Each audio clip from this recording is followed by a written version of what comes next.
Le jour se lève à peine sur Saint-Gilles. Bonjour. Les équipes se mettent en place. Aujourd'hui, ils vont projeter le béton dans la piscine.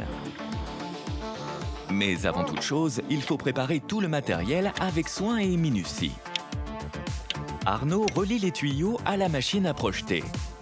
C'est elle qui permettra au béton d'arriver à plus de 200 km/h dans le bassin. Les tuyaux doivent être parfaitement imbriqués les uns aux autres pour qu'il n'y ait aucune fuite.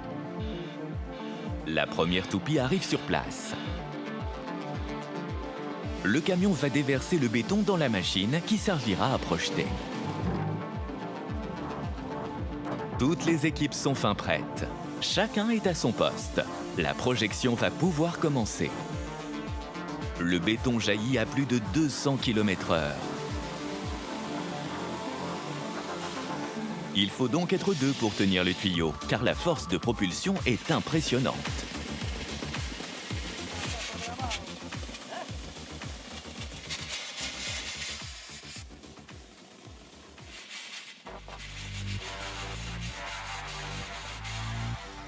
Alors que tout avait parfaitement commencé, les tuyaux semblent soudainement perdre de la pression. On a un bouchon. Le béton il bloque quelque part. On essaie de savoir où c'est.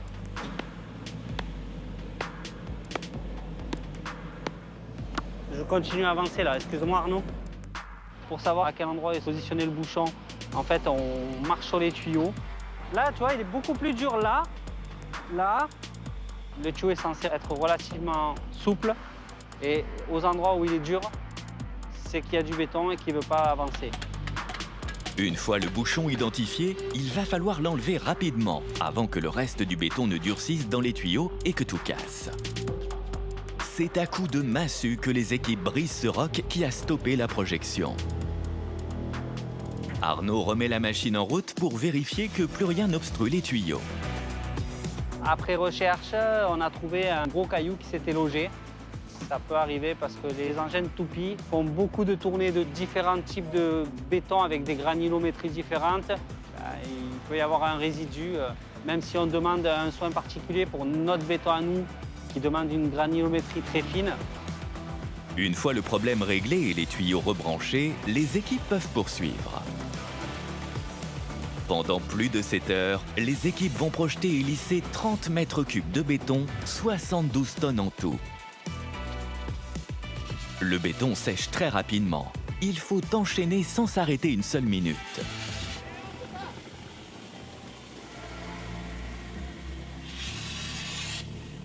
Les dernières finitions sont en cours. Avec une règle, le béton est coupé pour pouvoir ensuite être parfaitement lissé. Arnaud, qui dirige les opérations, va devoir abandonner sa télécommande quelques instants pour venir prêter main forte au reste de l'équipe. Le temps se réchauffe et le béton sèche vite, trop vite. Il faut donc accélérer la cadence. Ça y est, la piscine est coulée, pas sans mal. Ça a été très compliqué aujourd'hui. On est quand même à notre 7 heures de travail. Donc sans manger, c'est pas évident. Là encore, on est en train de nettoyer. C'était compliqué, mais c'est bon, on y arrive.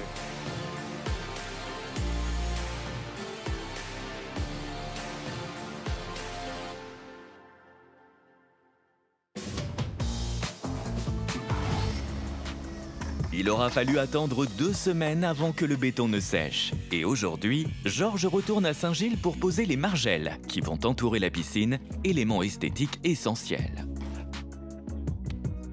L'exercice est minutieux.